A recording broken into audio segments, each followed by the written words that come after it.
నమస్తే, welcome to editor analysis. Kodali Nani గారు కాంట్రవర్సీకి care of address. ఇంకా ఆయన నోటికి ఎంత వస్తుందో వేరే చెప్పాల్సిన అవసరం లేదు. అడ్డు అదుపు ఉండదు, ఫుల్ ఫైరు.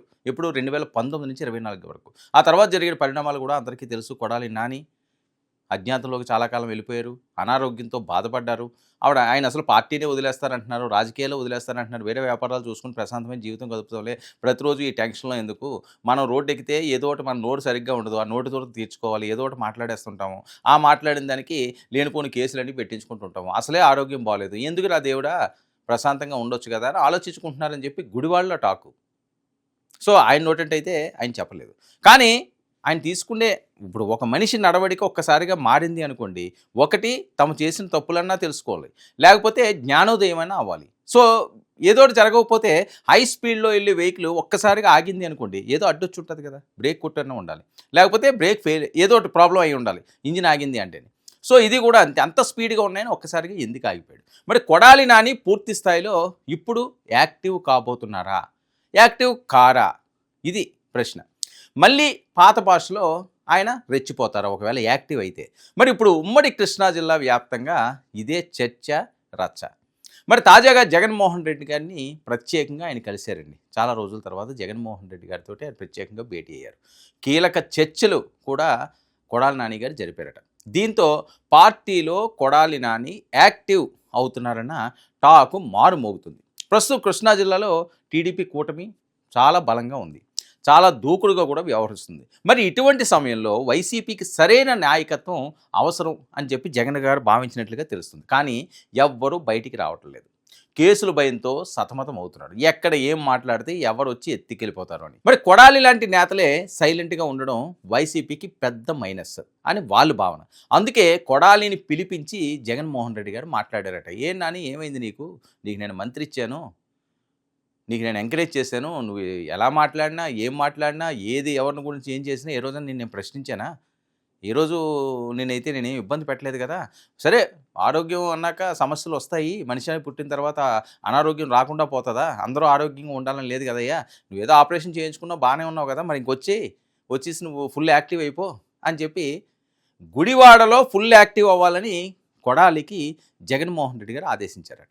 మరి ఉమ్మడి కృష్ణా బాధ్యతలు చూసుకోవాలని కూడా ఆయన హుకుం జారీ చేశారట. ఉమ్మడి కృష్ణా బాధ్యతలు నువ్వే చూసుకోవాలని, మునుపట్ల దూకుడుగా వ్యవహరించు, మేమున్నాం నీ వెనకాతల, నీకేం భయం లేదు, నువ్వు అరెస్ట్ అయినా ఏవైనా సరే పార్టీ నీకు అండగా ఉంటుంది, నేను అండగా ఉంటుందని చెప్పి భరోసా ఇచ్చారట. అయితే అందుకు కొడాలి నాని సరే అన్నారని ఒక వార్తలు, లేదండి నా వల్ల కాదు, నేను కొద్దిగా ఇంకా సైలెంట్ మోడ్లోకి వెళ్దాం అనుకుంటున్నాను, రాజకీయాలు వదిలేస్తాం అనుకుంటున్నాం అని చెప్పి ఒక వర్గం మాట్లాడుతుంది. ఏది నిజమో అబద్ధమో ఆయన నుంచే చెప్తారు, ఎందుకంటే ఆయన ఎలా మాట్లాడతారో తెలుసు కదా. మళ్ళీ మైక్ మీదకి వచ్చారంటే కొడాలి మొత్తం కక్కేస్తారు, ఆ రకంగానే ఆయన చెప్తారు. మరి కొడాలి యాక్టివ్ కావడం అంటే ఆయన నోటిని యాక్టివ్ చేయడమే అంటూ సోషల్ మీడియాలో ట్రోల్స్. కొడాలి నాని నోరు గురించి ప్రత్యేకించి ఏమీ చెప్పనక్కర్లేదు, బూతులు మాట్లాడడంతో కొడాలి నాని నోటికి తిరుగులేదు. ఆ బూట్లు మాట్లాడే మాటలు ఇంకా ఆయన నోటికి ఇంకా అడ్డు అదుపు ఉండదని. గతంలో చంద్రబాబును అరే ఒరే అని ఆయన సంబోధించడం, లోకేష్ గారిని అయితే మరీ దారుణంగా తిట్టడం. అప్పుడంటే టీడీపీ అధికారంలో లేదు. ఇప్పుడు మనకి జరిగినంత కాలం బాగానే ఉంటుందని, మనం జరగని రోజు కూడా జరుగుతుందని మనం ఊహించుకుంటూ ఏమైనా తప్పటడుగు వేసామనుకోండి, బొక్క బోర్లా పడతాం, దూల తీర్చేస్తారు. ఎందుకంటే రాజకీయాల్లో ఇది ఎక్కువగా కనిపిస్తుంటుంది ఈ వర్డ్. ఎందుకంటే ఆడు దూల తీర్చాలరా, ఎక్కువ చేస్తున్నాడు అని చెప్పి సార్ నార్మల్గా మాట్లాడే మాటలు. అది వైసీపీలో అధికారం ఉన్నప్పుడు వీళ్ళకి అదే జరుగుతుంది, మరి వీళ్ళ అధికారంలో ఉన్నప్పుడు వాళ్ళకి అదే జరుగుతుంది. ఇప్పుడు తిడితే ఊరుకోరు అలాంటి మాటలు. అసలే రెడ్ బుక్లో మొదటి పేరు కొడాలిది అని చెప్పి ఎప్పటి నుంచో జరుగుతున్న ప్రచారం.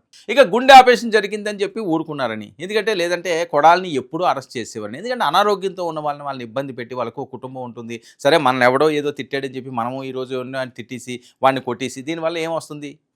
ఆ కక్ష సాధింపు చేసుకోవడం వల్ల ఏమైనా కలిసి వస్తుందా? ఏమీ కలిసి రాదు. ఆ శునకం ఏదో శునకానందం అంటారు చూసారా, అదే మిగులుతుంది. కాబట్టి అది చేయాలనుకోవట్లేదేమో నిజంగా, లేకపోతే ఆయన తప్పులు చేయలేదు, ఆ తర్వాత విషయం అది. సరే, ఇప్పుడు వచ్చి బూతులు కానీ మళ్ళీ తిడితే జైల్లో చెప్పకూడదు తినాల్సిందే అని. ఎందుకంటే తప్పులు ఉంటాయి. శిశుపాలుడికి కూడా 100 తప్పుల వరకు టైం ఇచ్చాడు. శిశుపాలుడు ఎన్ని తప్పులు చేసినా సరే తర్వాత అసలు క్షమించలేదు, ఒకే ఒక వేటు అయిపోయింది. సో ప్రతి మనిషికి కూడా ఒక టైం పీరియడ్ ఉంటుంది, కొన్ని అవకాశాలు ఇస్తుంది, సమాజం అవకాశాలు ఇస్తుంది, భగవంతుడు అవకాశాలు ఇస్తాడు. దాన్ని సద్వినియోగం చేసుకుంటే ఎక్కడో దగ్గర ఒక బ్రేక్ పాయింట్ వస్తుంది, ఒక సక్సెస్ పాయింట్ వస్తుంది. సద్వినియోగం చేసుకోము. ఒక దొంగతనం చేసినోడు, ఫర్ ఎగ్జాంపుల్ చెప్తున్నానండి, ఒక దొంగతనం చేసినోడు ఒకసారి పట్టుబడ్డాడు. సరే, ఓ 3 నెలలు 4 నెలలు జైలు శిక్ష చేశారు. దాంతో ఆడు పశ్చాత్తాపడాలి. అయ్యో, నేను ఈ తప్పు చేశాను, ఏంటి నేను జైల్లో ఉండడం ఏంటి, ప్రజాక్షేత్రంలో మనము ప్రశాంతంగా ఉండాలి, ఏదో కూలోనాలో చేసుకుందాం అని ఆ రకంగా వెళ్ళారనుకోండి, బాగానే ఉంటుంది. లేదు, మొన్న 3 నెలలే కదా వేసారు, ఇంకో పెద్ద దొంగతనం చేద్దాము, ఒకేసారి సెటిల్ అయిపోదామని రెండో దొంగతనం చేశాడు, దానికి 1 సంవత్సరం వేశారు.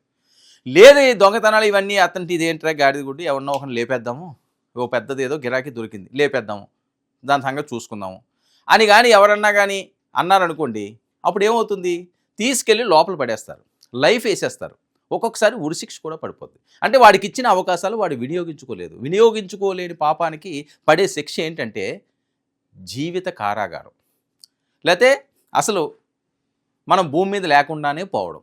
ఇలాంటివన్నీ జరుగుతుంటాయి. ప్రతి మనిషికి అవకాశాలు. సరే, ఆ రోజు అధికారంలో ఉన్నప్పుడు మరి ఏ ఉద్దేశంతో ఆయన తిట్టాడు, ఏ ఉద్దేశంతో ఆయన అన్నాడు.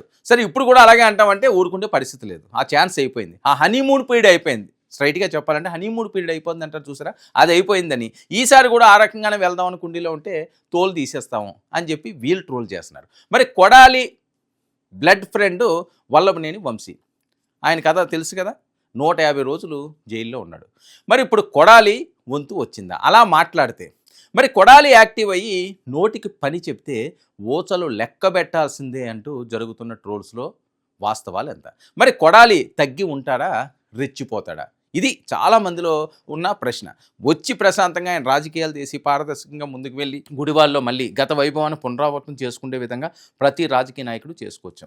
లేదు, అదేమీ చేయము, మేము మాటలతోటే బతుకుతాము, మా నాలికనే మడత పెడతాము, ఇష్టం వచ్చినట్లుగా మేము మాట్లాడతాము, అమ్మల మీద తిడతాము, లేకపోతే ఇంట్లో వాళ్ళ మీదకి వెళ్తాము, లేదా వేరే రకంగా మాట్లాడతాము, తన పర భేదం చూసుకోము, పెద్ద చిన్న అనే ఆలోచనలే లేవు, నాకు నచ్చినట్టుగా నా నోటి దురద దూల తీర్చుకుంటామని చెప్పి ఎవరు బహిరంగంగా రెచ్చిపోయినా, ఏ పార్టీ వల్ల అవని, నేను కొడాలి నాని గురించి చెప్పట్లేదు, బహిరంగంగా ప్రజాస్వామ్యంలో వాక్ స్వాతంత్ర హక్కు అన్నది అమ్మనా బూతులు తిట్టడానికి కాదు, అడ్డం వచ్చినట్లుగా మాట్లాడడానికి కాదు, ఒక పద్ధతి పాడు ఉండాలి. 10 మందికి చెప్పే పరిస్థితుల్లో మనం ఉన్నప్పుడు మనమే నీచాతి నీచంగా దిగజారి మాట్లాడితే అక్కడ వాళ్ళకి స్థానం ఉండదు. చీ అంటారు ప్రజలు, చీ కొడతారు. ఇప్పుడు ఇదే చాలామంది రాజకీయ నాయకుల్లో జరుగుతున్న చర్యలు. ఇప్పటికైనా సరే కళ్ళు తెరిచి చేసిన తప్పులకు పశ్చాత్తాపడి మంచితనంతో ముందుకు అడుగులు వేస్తే ఓకే. లేదు, ఇలాగే ఉంటామంటే శ్రీకృష్ణ జన్మస్థానమే గతి అని సోషల్ మీడియాలో వస్తున్న టాకు. మరి చూద్దాం కొడాలి మరి ఏ రకంగా ఇప్పుడు మళ్ళీ స్పీడ్గా తమ రాజకీయ చతురతను చూపిస్తారో, లేకపోతే గతంలోలాగే ఆ స్పీడ్తో కొనసాగుతారో అన్నది. అలాగానే కొనసాగితే భవిష్యత్ ఆయనకి ఎలా ఉండబోతుంది అన్నది అందరిలోని కూడా చర్చనీయాంశంగా మారుతున్న అంశం. ఇది ఈనాటి editor analysis. Stay tuned to 9 news.